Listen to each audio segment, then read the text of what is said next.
Welcome to CMO Convo Video. In this series, we highlight some of the biggest takeaways from the CMO Convo podcast, the show where we examine marketing leadership with some of the best and brightest CMOs in the biz. This is part 4 of our Storymasters series, featuring Gaston Tourn, CMO of Curio, where we discuss why tension and conflict are critical for interesting and engaging brand storytelling. We talked a lot about conflict and tension, which makes it all sound very, very negative, but that doesn't necessarily mean that every single story has to be a sad story and angry story. Tension and conflict are apparent in humorous stories, in fun stories as well. It just means there's something for people to latch onto within a scene or within a story arc as well, that they can see that's actually something going to happen. If there's no tension, nothing's going to happen. Everything's going to keep going at the same level, kind of thing, I suppose, is the way of thinking about it.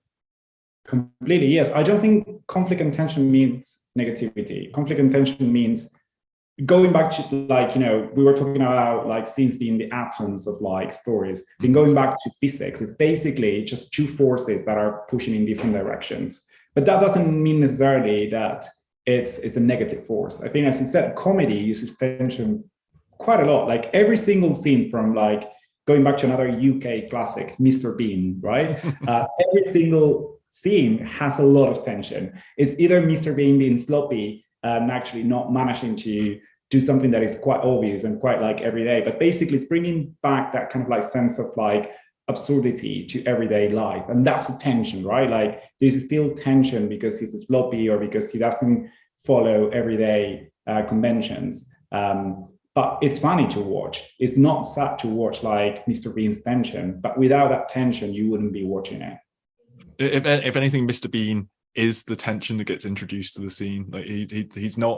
He is the spark that actually drives the situation forwards within the scene. But then Mr. Bean's an established character. He's got kind of expectations that go with it when particularly British people watch it. When Mr. Bean enters a scene, he's going to do something silly, he's going to mess something up. So part of that tension is you waiting for that to happen. That expectation is already there. What about when you're introducing a new character and you want to build these expectations up? How can you do that across a story arc that might be quite short in a marketing sense? Your average advert isn't going to run for a half-hour episode where you can build up characters and stuff like that. How do you do that within a very short space of time in marketing? And we're talking a lot about sort of advertisements as well, but this applies to written content as well, I suppose. How do you sort of introduce characters and give them space to breathe and get the connections within this story arc?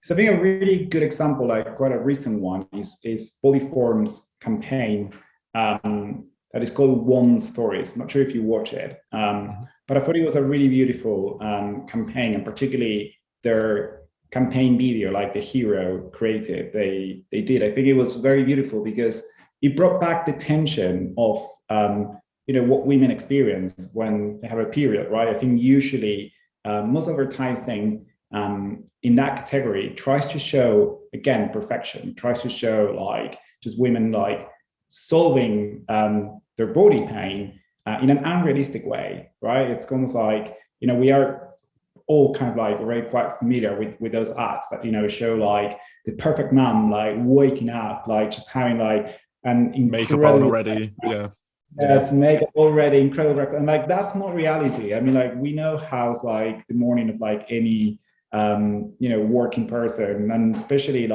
if your body as a woman is going through such a hormonal change, for sure you're not going to be at your best. And I feel what Polyform did in that advert is really touching on that tension, the tension of your body not agreeing with who you are outside. And it's done in a very beautiful way because it's kind of a mix of real scenes of actual women with some drawings that show kind of what's going on inside the body.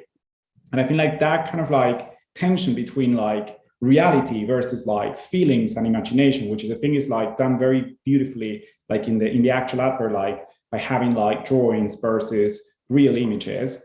So that tension, even in a visual level, I think brings back the original kind of conflict we were talking about. So it's not necessarily negativity, it's not necessarily using a famous character, but it's using the tension between the reality of what's going on outside and what people see versus what's going inside, in your body. And I think like it's done in a very subtle, beautiful way. I think it's a really good example of how to bring tension at a scene level, so in a micro level, but then the whole advert in itself just like keeping you super engaged because of the way it's structured. It is a great example, and I think it's something that speaks to sort of an evolution of advertising aimed at women as a whole. Like I feel for a long time, a lot of advertising aimed at women or about women-focused products, they didn't show this kind of like tension in a realistic way. It was always shown in either a very cartoonish way, something out of like a very like cheesy rom-com where the woman's got not very realistic problems that they've got to overcome throughout the day, or they don't show those problems at all. It was only very recently that women's razors actually showed actual hairs being trimmed on screen in adverts. For a long time, women in these adverts were shaving already shaved legs, which is just absurd. Like they're not showing any kind of resolution, not showing any kind of conflict in that person's life. If they've already got smooth legs, why do they need to buy razors? Why do they need to shave their legs? So I think, yeah, it's really great to see more and more women-focused ads actually focusing on the problems that women actually face. They're actually being realistic. And I think that's partly because there's more women actually involved in the development of these adverts as well. Like, they can't ignore that factor. Yeah, and I feel like it's really touching as well on like the vulnerability of like every human being. And I feel like it's not just like women ads. I feel like the same with like, I feel like a lot of like ads targeting men. Like again, they show like the guys going to the pub having like a beer and like a laugh, and like it was always like really really superficial, right? And I feel like some recent ads again bring back that tension of like, for example, what does it mean to be a man like in a society that has like really high expectations for you? And I feel like there's also a lot of pressure, right? Like if you look at like mental health issues for men, I feel like it's really really high. Like I feel like we all know like some of the stats that how the same system that doesn't portray women in a fair way also affects the way that a lot of men feel. And again, like for example, like another beautiful campaign that tries to portray how these tensions happen, every day in everyday life, particularly for men. It's from Axe. Not sure if you watch this campaign they did that is called "Is It Okay for Guys?" It was a very beautiful campaign. I think like in the UK it was launched with Lynx rather than Axe, the same brand. And the campaign is basically focused on like the most important search queries that men ask to Google. So usually when we ask Google questions, like nobody's watching, right? So we tend to be quite authentic. And it's fascinating to see what usually male users ask Google. Like, for example, like some of the questions is like, is it okay for guys to cry? Is it okay for guys to wear makeup? Is it okay for guys to like other guys? So all the questions that usually, you wouldn't be able to ask openly because they're still taboo. This advert, what it does is like, it brings it back to just a video that shows you like what it is to experience being a man, like in a society that is all the time putting pressure on you. And again, it's another example of like bringing tension without necessarily exploring a negative side of humanity. It's more like, I think that there is tension because definitely there's always some level of like expectations that people put on you that doesn't necessarily agree with you. But that doesn't necessarily mean it's negative. It's more like you're trying to battle your own identity. And I think that great advertising, what it does, it captures that feeling. It captures that tension between who you are and what people expect from you, and tries to bring a bit more freedom and tries to tell people like you actually can build your own path.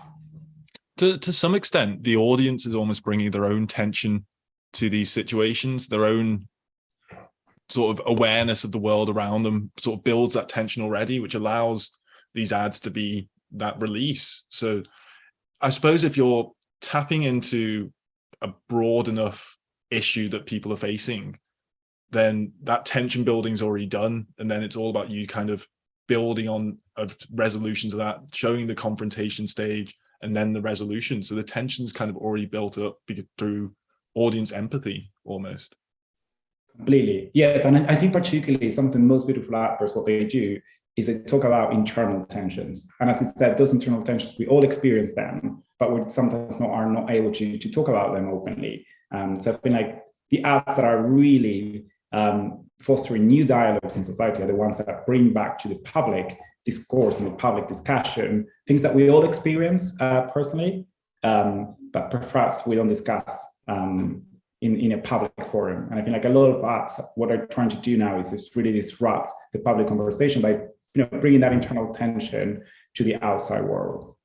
And that's what great stories do as a whole. They start these conversations. They cause people to look at the world in a different way. We talked about this in the last episode, didn't we, about making people look at the world in a different way. And that's why something that, even though it has a structure to it, can still spark new directions and new ways of thinking. Like when you were talking earlier about like why stories need structure, I think probably the biggest difference for me between unstructured storytelling and structured storytelling is when people start talking about their dreams. When everyone's been in that situation where you hear another person start talking about their dreams, and it's really boring because there's no structure to the story, and it means you've got nothing to latch onto in a real empathetic way. But if they have a narrative to tell, like I'm sure everyone's got a friend, they love to sit in a bar with them and sit in a pub with them and hear them tell just like the story of their day, because they can tell it in such an effective, interesting way. And they often tell it in a structured way. They say this happened, then this happened because of that. And I think that is the big difference between why we need structure in story and why it's not a restriction on creativity. It's a way of framing creativity for me. Agree. I love this quote from Chesterton. He says, art consists of limitation. The most beautiful part of every picture is the frame. And I think it's because nobody wants to see an outpouring of emotion without any kind of like limitation to it. Actually, going back to your example, when you go to the pub and the friend is telling you the story, good storytellers, what they do is they hold the tension. Like they're always like, yes, and then this happens, and then you're like, what happened? Like, tell me. And like they will like always hold a bit that tension, like until like there's a moment of like catharsis. But in order to get to that moment of catharsis, I think what a good structure needs is enough emotional build-up, right? Like you cannot like just release the tension immediately, because then there is no real emotional release, right? So all those tactics and all those techniques, they have been perfected over time, because it's the way that we process emotions, and it's the ways that we process stories. Some stories will consciously try to disrupt those structures. Like there's a very famous theatrical school that, for example, what they do is like they try to remove completely the catharsis from every story. And it's very disrupting, right? Because suddenly you have all this emotional build-up and the play finishes. And you're like, where's the ending? But I think like they do it in a very conscious way. So again, of course, you can disrupt structures. I think like creativity is always about disrupting what has already been said and what has already been done. But in order to do that, you need to know what has already been said and done, because if not, you're just going to be doing something that is going to be probably mediocre, or like someone else has already done it. So I think like, doesn't mean that you have to follow the structure 100%, but you need to know it in order to disrupt it and do something creative. For sure. So when it comes to knowing the structure and putting it into practice, let's talk about a kind of a process that people can follow. Like how do you go through the stages of working out your story arc? What are the acts within it, and what are the scenes that go into it? Like, how would you approach that? Do you go from the bottom up? Do you go from the top down, or do you go from like different parts when you're approaching it? Like, what's your approach to developing a story arc, Gaston? So I have two different approaches. Like I said, one is bottom up, the other one is more like top down. So it really depends on like the story. Sometimes I'm fascinated with like one detail. Just when we talk about this specific story that I told in my role at Appear Here, Steve's story, someone who managed to launch his own restaurant. Even like if like 7 years ago, like he was sleeping on the streets in South London. It's a really beautiful story that like gives you hope and shows you like how talent can basically lead you anywhere, no matter where you come from. But that story started with a detail, for example. It didn't start with a clear story structure. I was just like fascinated by how much Steve love to know about like the produce that he was using in his restaurant. He's obsessed with like making sure like every single fish and lobster and whatever like produce he's using in the restaurant is amazing. Like you can see the passion he has for like the food he's cooking. And I think it started with that detail, and then from there I went into the structure. Whereas other stories are more easily like you just start, this is the structure, these are the different acts, now let's build the details. I think good stories need both. Like they need a clear structure, but at the same time, they need enough details that make the story unique. Details are actually what makes you like smile, like what makes you like, oh God, I can really relate to it. If it's just pure structure, there's not going to be a lot of emotion. But I think if there is enough details that kind of complement that structure, that make the story unique, it immediately makes you relate to it. So usually what I do is like, no matter if I start from details or if I start from the structure, at a certain point when I'm working with like the videographer, with the copywriters, like with whoever else is in your creative team, I do have a story arc for the specific story I'm telling. So I will have literally like just a curve that goes up and down, and it will be like at this moment, this is what we're telling, then this builds up some tension, this is the climax of the story, and this is going to be the resolution. So we're all on the same page about what's the overall structure of the story and how we're going to be building up tension. Of course, then you stay flexible, right? When you're editing the video, when you're like editing the copy, you just see what feels right. But having that initial structure, that initial diagram really helps you to make sure, like, first of all, you have tension. And secondly, everyone's on the same page around what's going to be that tension about, because that tension, the most important element of the story, needs to be a key message that you want to convey as a marketeer. So that's what I tend to do whenever I start the creative process. But then I stay flexible depending on visuals that excite me, or like maybe something that the real character said that wasn't in my original story, but then actually it really, really gives a lot of flavor to the story. And I suppose you've got to be flexible, because you're not just creating the story by yourself, you're working with a team as well. So you've got to be open to all these new ideas. I think that's why it's important to sort of have some kind of visualization of this story arc. But at least when you're in sort of like the brainstorming phase, like break out the whiteboard, get out the pens, work out the arc, and then work out the components that go underneath it as a team, as a collaborative effort as well. Completely. And I think like always raise the stakes, increase the tension.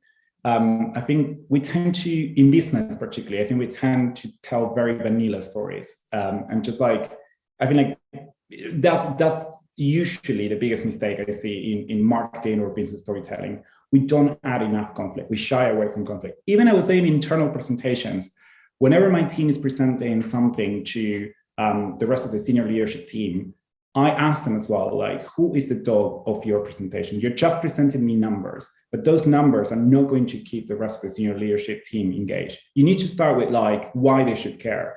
Like, don't say like at the end of your presentation, like, we're losing 40% of revenues because we're not able to, for example, I know we're not able to capture all customer calls. Like, start with that. Start with like, do you know that our business is half the size like it could be because we're not delivering great service?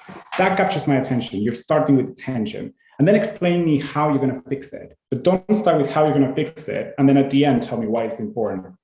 That's another big issue, I would say, not necessarily on marketing storytelling, but business storytelling in general. Inside our businesses, we tend to focus a lot on processes and how, whereas actually the why, and like making sure that why is a conflict, is something that is not necessarily going well, is clearly outlined before you present your solution. That's something that, again, is going to make your work more impactful because other people are going to be interested in fixing it. I think that's particularly important when it comes to the marketing function. We tend to get bogged down way too much in sort of vanity metrics and stuff that isn't important to other people, to other departments even. And that's why being able to construct a narrative around the metrics that we're looking at is important. Being able to explain why these things are important. Why is it important that engagement's gone up on social media by 20%? Like, what is the actual benefit behind that? What is the reason behind we should invest more money into social media as a result? So being able to tell those stories internally is important. I'm not saying you need to sit down and write an entire novel around your monthly reporting stats every time you're doing your reports, but coming up with a narrative behind why things are going in the right direction, why things aren't going in the right direction is incredibly important as a marketer, as a CMO, as a leader, for sure. Completely. Yeah. I think like whenever I review a deck or an internal document, my first question is like, what's the headline? And I want to see tension in that headline.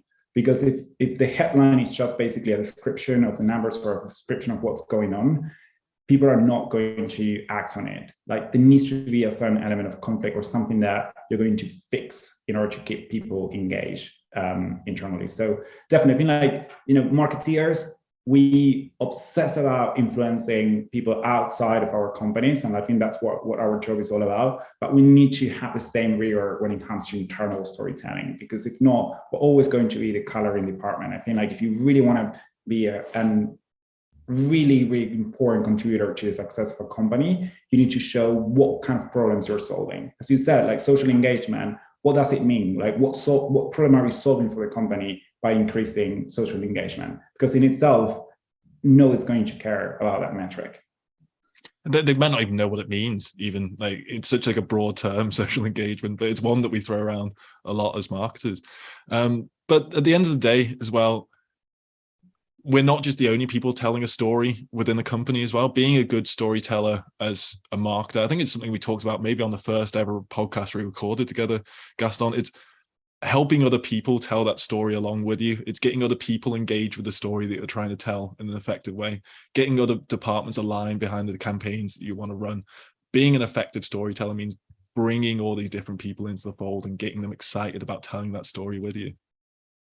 Completely. Yes, I think marketing is probably the team that focuses on like highlighting the most beautiful stories and like the most interesting and captivating stories, particularly connected to your customers. I think like that's in the end like what marketing stories should focus on. It's not necessarily you as a brand. It's more like how your customers, how your users engage with your brand. I think like talking about story structure, another really important framework is knowing who is the character, who's the antagonist, and who's the ally. I know we're going to be talking about that in the next episode, like one of the next episodes. I'm not going to like disclose too much, but it's really important that the customer and the user is always the protagonist of the story. And I think the marketing team is the one that's going to be telling those stories, but you cannot do it alone. Like you need the product team to tell you like, what are some who are some of those users that are perhaps using the app or like the product that you're working on in a very interesting way. And you need a commercial team to also connect you with some of your customers. And all of them need to feel engaged and understand the impact that your product has in the real world. So you cannot do it alone. You're the one who is like highlighting maybe some of those important moments and like you're kind of reinforcing the impact that your product or service has in the world. But the other teams need to feel the same passion. And I think like, that's kind of like your role, I would say, internally. It's really evangelizing people about why your product exists and what's the impact it has more broadly beyond just providing a service.